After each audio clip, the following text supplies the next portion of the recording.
जिंदगी और मौत ना किसी के हाथों में नहीं है, पर हम कहते हैं कि जब भी हम परेशान हो या बीमार हो या किसी ना किसी मुसीबतों से गुजर रहे होते हैं तो हम लेते हैं नाम भगवान का, क्योंकि हमें लगता है कि कोई है जो शायद हमारे सारे की सारी परेशानियों को ना हर लेगा। पर अगर हम संसार की बात करें तो हमने शायद भगवान तो नहीं देखा, पर संसार में भगवान का एक जो रूप है जो प्रसिद्ध है अपनी उन चीजों के लिए जिससे हजारों चीजें, हजारों परेशानियां खत्म हो जाती हैं, हजारों बीमारियों को वो सही कर देते हैं, तो वो हैं हमारे डॉक्टर्स। हमने कोविड टाइम पे देखा कि इस पूरी दुनिया में हजारों डॉक्टर्स ने जहां अपने प्राणों का बलिदान भी दिया, तो साबित किया कि जिस तरीके से हमारे सैनिक हमारे बॉर्डर्स पे हमारी रक्षा करते हैं, वैसे ही ये डॉक्टर्स हैं जो हर दिन हर वक्त किसी भी समय, हम कहते हैं 24 आवर्स खुला रहता है, इनका एक ऐसा दरबार जहां पर हम अपनी परेशानियों को लेके जाते हैं और फिर स्वस्थ होकर आते हैं।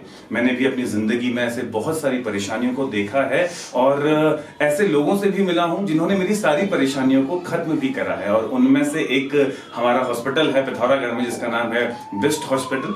आज उन्हीं के माध्यम से हम लोग जो कैंसर अवेयरनेस वीक पे जो हम प्रोग्राम कर रहे हैं उसमें हमारी आज की स्पेशल गेस्ट हैं doctor Neetu Bisht ma'am. Thank you so much ma'am यहाँ आने के लिए। मैम गायनोकोलॉजिस्ट हैं और इसके अलावा हजारों अलग चीजों पे काम कर रही हैं जिससे हमारे पूरे पिथौरागढ़ के लोगों को मिल रहा है एक सही सा उपचार। और हम इस वक्त बैठे हैं बोले तो पहाड़ी फर्स्ट इंटरनेट रेडियो और पॉडकास्ट चैनल पे उत्तराखंड के, और साथ में हमारे हैं हमारे स्कॉलर्स एकेडमी की बेहतरीन चुलबुलाती बरखा, और साथ में है कौन है? श्रेया। तो श्रेया और बरखा आज अपने फिर से गजब के क्वेश्चंस लेकर आए हैं, और मुझे लगता है कि जो मैम से हमें सुनने को मिलेगा वो कहीं ना कहीं कैंसर को लेकर आगे आने वाले टाइम में हमारे लिए हेल्पफुल होगा। हम उसके रिगार्डिंग कुछ हेल्प ले पाएंगे, कुछ चीजों को फॉलो कर पाएंगे ताकि इस तरह की बीमारी से बचें या दूसरों को अपने आसपास बचाएं। तो बहुत ज्यादा नहीं बोलते हुए मैं डायरेक्टली सबसे पहले तो एक दोबारा से आपका मोस्ट वेलकम करता हूँ ma'am. Thank you so much आने के लिए। एंड फर्स्ट क्वेश्चन से शुरू करेंगे, ज्यादा टाइम नहीं लेते हुए। किसका है फर्स्ट क्वेश्चन? श्रेया आपका? करें शुरू? चलो स्टार्ट। हेलो मैम, मेरा नाम है श्रेया और आज मैं आपसे एक क्वेश्चन पूछना चाहती हूँ कि कैंसर क्या है और यह किसी को भी हो सकता है क्या? So basically कैंसर होता है, it is the growth of abnormal cells in our body.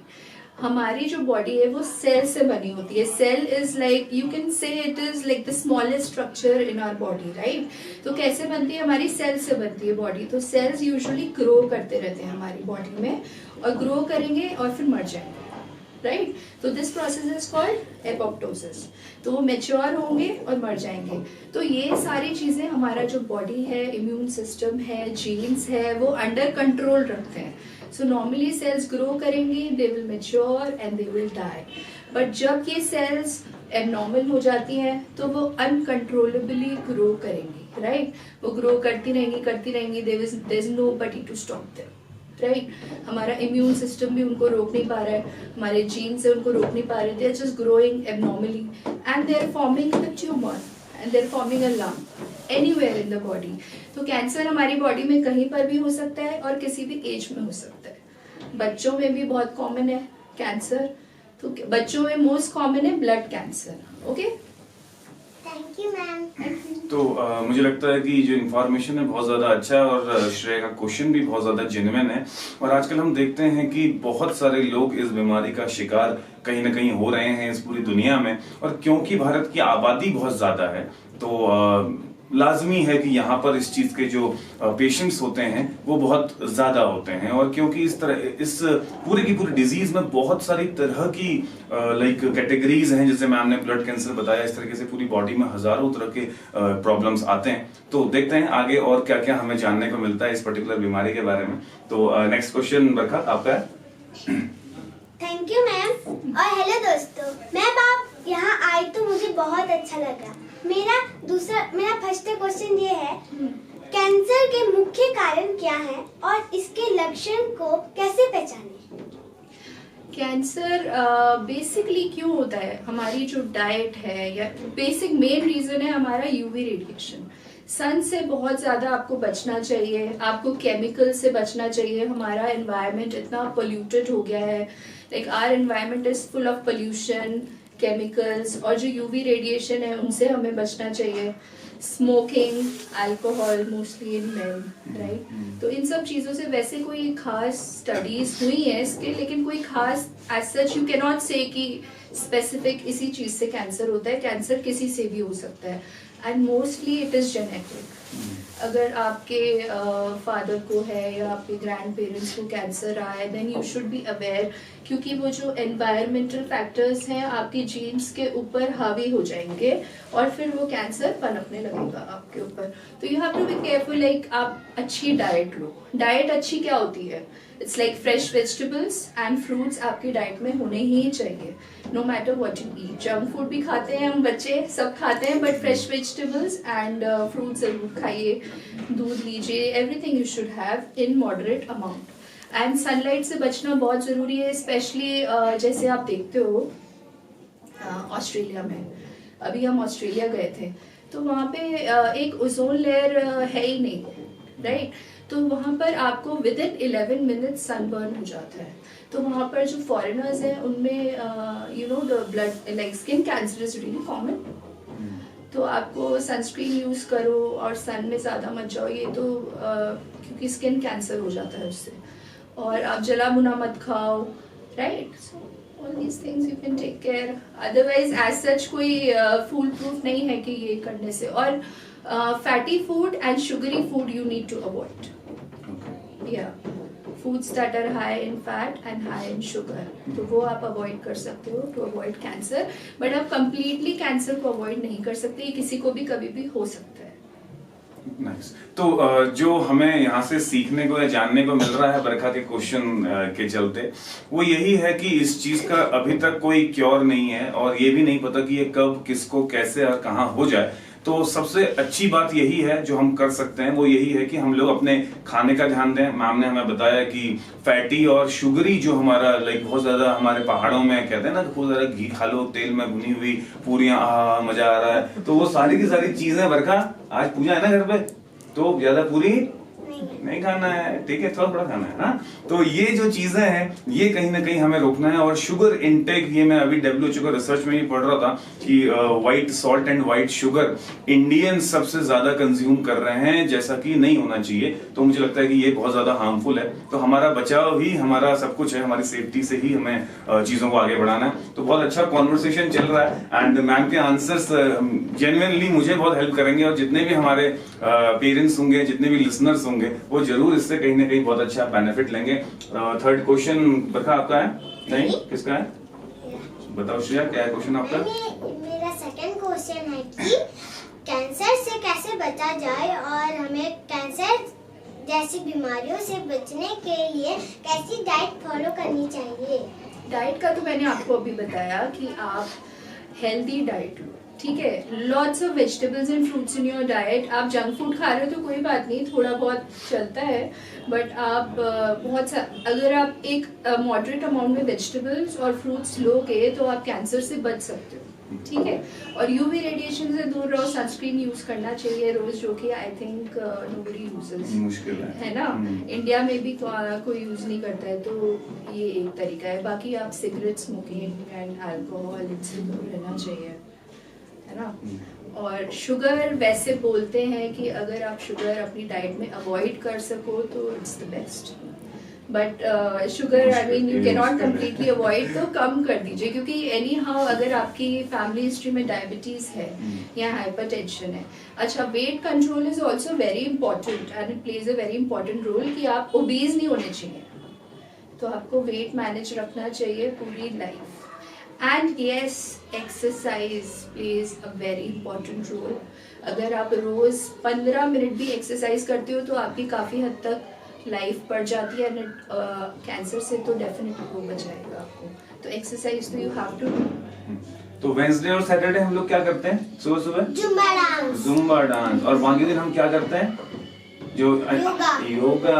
Very good. तो मैम यही बता रही है ना हमको कि हमें रोज अपना जो रूटीन है उसमें हमको योगा, जुम्बा, एक्सरसाइजेस या जो भी हम वॉकिंग, ये सारी चीजें करेंगे तो ऑटोमेटिकली हमारा इम्यून सिस्टम भी अच्छा हो जाएगा और स्मोकिंग नहीं करनी है। जितने भी सुनने वाले हैं यार, सुनना है सबको कि कोशिश करेंगे कि नशे को दूर ही रखें तो अच्छा है। नशा करें तो पढ़ाई का करें, करियर का करें, और डॉक्टर बनने के लिए मेहनत करने का करें, जो कि बहुत ही मुश्किल है। अभी हमारा लाइब्रेरीज है मैडम, तो उसमें डॉक्टर बनने के लिए आते हैं बहुत सारे लोग। अभी हमने अल्मोड़ा में स्टार्ट किया, तो वहाँ पे जो वो है कॉलेज है, सारा बच्चा वहाँ पढ़ने के लिए आ रहा है। तो मैं देखता हूँ उनको, सुबह आते हैं वो 10-11 बजे और रात को 2 बजे वापस जाते हैं। तो कितना मुश्किल होगा पढ़ाई, बट फिर भी ये ऐसा नशा कर लिया जाए तो वो ज्यादा बेटर है इन कंपेयर टू उस तरह का जो हमें नुकसान देता है। तो बहुत ही इंफॉर्मेटिव और ऑब्वियसली इंटेलेक्चुअल लोगों से मिलने का मजा ही कुछ और है। बहुत सारी चीजें सुनने, समझने और जानने को मिलती हैं जो शायद हम पहले नहीं जानते होंगे। नेक्स्ट क्वेश्चन पे आते हैं अपने। बरखा, क्या है आपका अगला क्वेश्चन?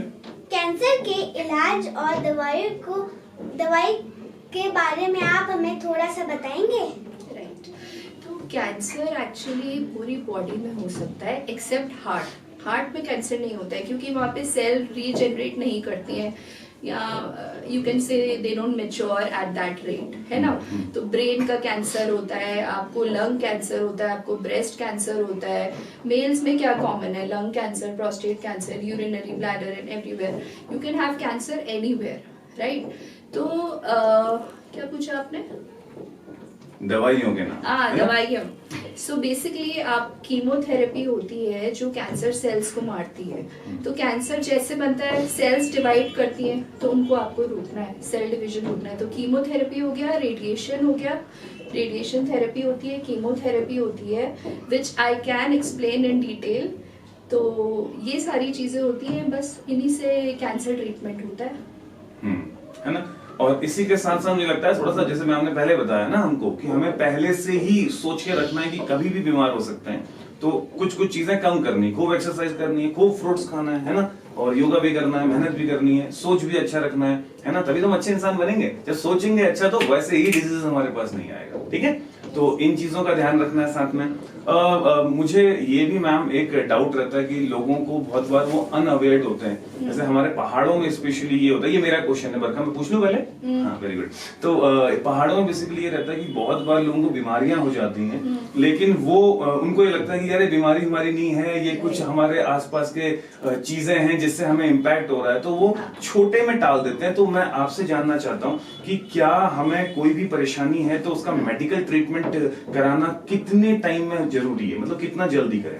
नहीं, एक्चुअली क्या होता है ना, कैंसर के स्टेजेस होते हैं, स्टेज 0, 1, 2, 3, 4। स्टेज 0 माने कि आपके बहुत एब्नॉर्मल सेल्स अभी बन रहे हैं बट वो नजर नहीं आएंगे, तो आपके बेसिकली ना के बराबर सिम्टम्स होंगे, राइट। लेकिन अगर आप चेकअप कराने जा रहे हो डॉक्टर को, तो हो सकता है वो सिम्टम्स नजर आ जाए। जैसे स्किन पे कुछ अजीब टाइप के मोल्स निकल आते हैं आपकी बॉडी में और आप उनको अनदेखा कर देते हो, आपकी कहीं पर लम्प्स निकल आते हैं, है ना, तो उनको आप अनदेखा कर देते हो। आप अनदेखा मत करो। समटाइम्स आपका वेट लॉस हो रहा है, आप खाना खा रहे हो फिर भी आपका अननेसेसरी वेट लॉस हो रहा है, आपको थकान महसूस हो रही है, ये सारे सिम्टम्स हैं कैंसर के। ये इनिशियल सिम्टम्स हैं जो आप इग्नोर मार देते हो। समटाइम्स आपको फीवर आ रहा है, ये सारे इनिशियल सिम्टम्स हैं, तो आप इनको इग्नोर मत करो। अगर आपको कुछ भी हो रहा है तो आप, हो सकता है आप स्टेज 0 पे हो। स्टेज 1 कैंसर होता है कि कैंसर ऑलरेडी ग्रो कर रहा है आपकी बॉडी में बट वो स्प्रेड नहीं हो रहा। एंड स्टेज 2 कैंसर होता है कि it has grown again but then it is not spreading. Stage 3 it will spread and stage 4 में तो पूरा ही स्प्रेड हो जाता है to some other organ, right. तो अगर आप स्टेज 0 पे पकड़ ले तो stage 0 is not actually cancer but abnormal cells आपकी बॉडी में डेवलप होना चालू हो गई हैं, तो उस स्टेज पे आप ट्रीटमेंट अगर लेते हो तो आप कैंसर से बहुत हद तक बच सकते हो। तो ये बड़ा ही जरूरी है कि पहाड़ों में ये प्रचलन है, या मैं कहूँ कि जो गांव का जो हमारा मैक्सिमम एरियाज होते हैं वहां पर यही रहता है कि उन्हें लगता है कि यार कुछ नहीं है। पहले तो हम, जैसे हमारी जो दादी लोग वगैरह होते हैं मैडम, तो कभी कभी मैं उनको कहता हूँ कि ये हो गया है तो दादी मेरी बताती है कि अरे ये तो हम ऐसे ही सही कर देते थे, है ना। तो बट वो जमाना शायद कुछ और था और अब वक्त कुछ और है। तो शायद हमने, अगर हम कुछ मेडिकल प्रॉब्लम से गुजर रहे हैं तो हमें सबसे पहले अपने रिस्पेक्टेड जितने भी हमारे अच्छे डॉक्टर्स हैं उनसे कंसल्ट करना चाहिए कि हम किसी प्रॉब्लम में तो नहीं है, ताकि हमें उसका सही सोल्यूशन मिल सके। थैंक यू सो मच बरखा, मुझे टाइम देने के लिए, क्वेश्चन पूछने के लिए। अगला क्वेश्चन क्या है आपका? क्या आयुर्वेदिक उपचार और आहार भी कैंसर जैसे रोगों से लड़ने में सहायक है? Ayurvedic and homeopathy, they deal with naturopathy, right? Like they are natural medications जिनका आपकी बॉडी में साइड इफेक्ट्स नहीं है, which is good. लेकिन अभी as such कोई साइंटिफिक स्टडी नहीं है कि Ayurveda in itself can cure cancer. अभी तक तो ऐसा कुछ निकला नहीं है. So अगर आपको आयुर्वेदिक ट्राई करना है तो आप ऑन्कोलॉजिस्ट से भी कंसल्ट कर सकते हैं कि आपका कीमोथेरेपी, रेडिएशन, इसके साथ आप साइड बाय साइड आयुर्वेदिक ले सकते हो treatment. And of course diet follow कर लीजिए, organic diet and everything. So I think this will help. But अगर आप प्योर आयुर्वेदिक ट्रीटमेंट ले रहे हो तो I don't think it's going to help that much. ठीक है, तो आयुर्वेदिक जरूर हेल्पफुल है क्योंकि आयुर्वेदा हमारे भारतीय संस्कृति का भी एक बहुत बड़ा हिस्सा है. लेकिन कहीं ना कहीं इस तरह की बीमारी जो अभी कुछ ही दशकों में हमारी दुनिया में आई है, तो इसके लिए अभी बहुत अच्छा क्योर या बहुत प्रूव्ड क्योर, जैसे कि मैम ने बताया कि हमारे पास नहीं है आयुर्वेदा में, तो हमें उस भ्रम में नहीं पड़ते हुए पहले इसको प्रॉपरली जो हमारे डॉक्टर्स हैं उनसे डील करना चाहिए, उनसे बात करनी चाहिए और परफेक्ट सजेशन लेके ही यहाँ पे आगे को बढ़ना चाहिए. तो मैम मुझे तो काफी इंफॉर्मेटिव लगा और मुझे लगता है कि कोई और भी क्वेश्चंस हैं आप लोगों के. श्रेया, कोई और क्वेश्चन आपका? नहीं, कोई आपका क्वेश्चन नहीं. तो मुझे लगता है कि ये हमारे 5 क्वेश्चंस का एक शॉर्ट सा हमारा वो था, इंटरव्यू था. एंड इसके अलावा कुछ ऐसी इंफॉर्मेशन जो आपको लगता है कि आप अपने एंड से शेयर करना चाहें जितने भी लोग सुनेंगे उनके लिए, तो काफी अच्छा लगेगा क्योंकि हम लोग ये कैंसर अवेयरनेस पे ही फोकस्ड कर रहे हैं. तो अभी हमने फर्स्ट से जो स्टार्ट किया था वो हमने स्मोकिंग और ड्रग्स पे किया था कि आप ड्रग्स नहीं लेना है, स्मोक नहीं करना है, ड्रिंक नहीं करनी है. तो इस तरह की चीजों को प्रमोट किया कि नशा मुक्त हो जाइए सबसे पहले तो. एंड सेकंड थिंग जो था कि खूब सारी हरी सब्जियां खाइए और वो भी अच्छे से धोकर. हाँ. ये बड़ा ही जरूरी है. हम लोग पालक वाला या गोभी वगैरह खा लेते हैं, धोते नहीं है. हाँ, तो ऑर्गेनिक नहीं मिलता, कुछ नहीं मिलता. तो ये भी हमारा एक फोकस था कि हम अपने सुनने वालों को समझाएं कि गर्म पानी में अच्छे से अपनी सब्जियां धोइए फिर ही उन्हें खाइए, है ना. और थर्ड, आज मैम आपके साथ हम लोग एक डिटेल में चीजों को सुन रहे हैं, समझ रहे हैं. तो थोड़ा सा आप अगर कुछ अपनी तरफ से बताना चाहें सुनने वालों को. नहीं, because I am a gynaecologist, I would like to say कि लड़कियों का जो कैंसर है that is cervical cancer which is very common. तो उसके लिए वैक्सीन निकला है, तो आप वैक्सीन हर चीज की अवेलेबल है, राइट. तो आप वैक्सीन में लापरवाही मत करिए, वैक्सीन अपना टाइम पे लगा लीजिए. अराउंड 11 की जब हो जाती हैं लड़कियां तो उनको वैक्सीन दे देते हैं हम लोग. अच्छा. 11-12 की लड़कियों को वैक्सीन दे देते हैं सर्वाइकल कैंसर से, जो हमको बचाती है, राइट. तो वो आप टाइम पे लगवा लो तो उससे काफी फर्क पड़ेगा. और आप अपना गायनी चेकअप कराते रहो, बिकॉज समटाइम्स क्या होता है, 30-year-old female has come to you, 20-year-old female has come to you with weird symptoms. But अगर आप गायनी चेकअप नहीं करा रहे हो, sometimes the symptoms are so weird, तो आप पकड़ में नहीं आते. जब गायनी चेकअप होता है तभी सर्वाइकल कैंसर पकड़ में आता है. समटाइम्स वो अल्ट्रासाउंड, सिटी स्कैन किसी में भी पकड़ में नहीं आता है. तो इट्स ऑलवेज बेस्ट कि आप अपने गायनेकोलॉजिस्ट को दिखाते रहिए if you are a female. And males का भी I think smoking and alcohol they can stop. और बच्चे तो I think आजकल बहुत ज्यादा जंक फूड खा रहे हैं, तो I would like to say they should focus on eating good eating habits and more of exercise. सुन रहे हो श्रेया आप? जंक फूड खाना है या नहीं खाना? नहीं खाना है, ठीक है. हेल्दी डाइट लेनी है ना. ये इन्फॉर्मेशन मुझे अभी पता चली कि जैसे ही मैम ने बताया कि 11-12 की एज में हम लोग गर्ल्स के लिए वैक्सीन प्रोवाइड करते हैं. तो जितनी भी बच्चियां हमारी अभी पेरेंट्स के लिए है, अगर आपकी लड़कियां 10 साल से ऊपर हो जा रही हैं तो 11-12 की एज में उन्हें मैम मुझे लगता है कि पिथौरागढ़ की और इसके बाहर भी वन ऑफ द बेस्ट गायना है हमारे एरिया में. तो आप प्लीज मैम से कंसल्ट कर सकते हैं रिगार्डिंग इसके कि कैसे करना है और क्या करना है. और प्रॉपर चेकअप भी अपने बच्चों को कराते रहिए क्योंकि सेफ्टी ही हमारी सुरक्षा है. अगर अभी ले लिया प्रिकॉशंस तो सब कुछ अच्छा है, नहीं तो कब कैसा वक्त आ जाए हमें नहीं पता. तो हमें इस चीज का भी ध्यान रखना है. Thank you so much ma'am, आपने इतने बेहतरीन और इतने कम समय में वो सारी इंफॉर्मेशन हमको दी जो शायद मैं चाहता था कि हमारे पेरेंट्स और हमारे लिसनर्स तक पहुंचे. और थैंक यू सो मच बरखा और thank you so much Shreya, अपने बेहतरीन अंदाज में फिर से एक बार सबको अपने क्वेश्चंस बताने के लिए, पूछने के लिए. एंड मैम आपका thank you so much. Thank you.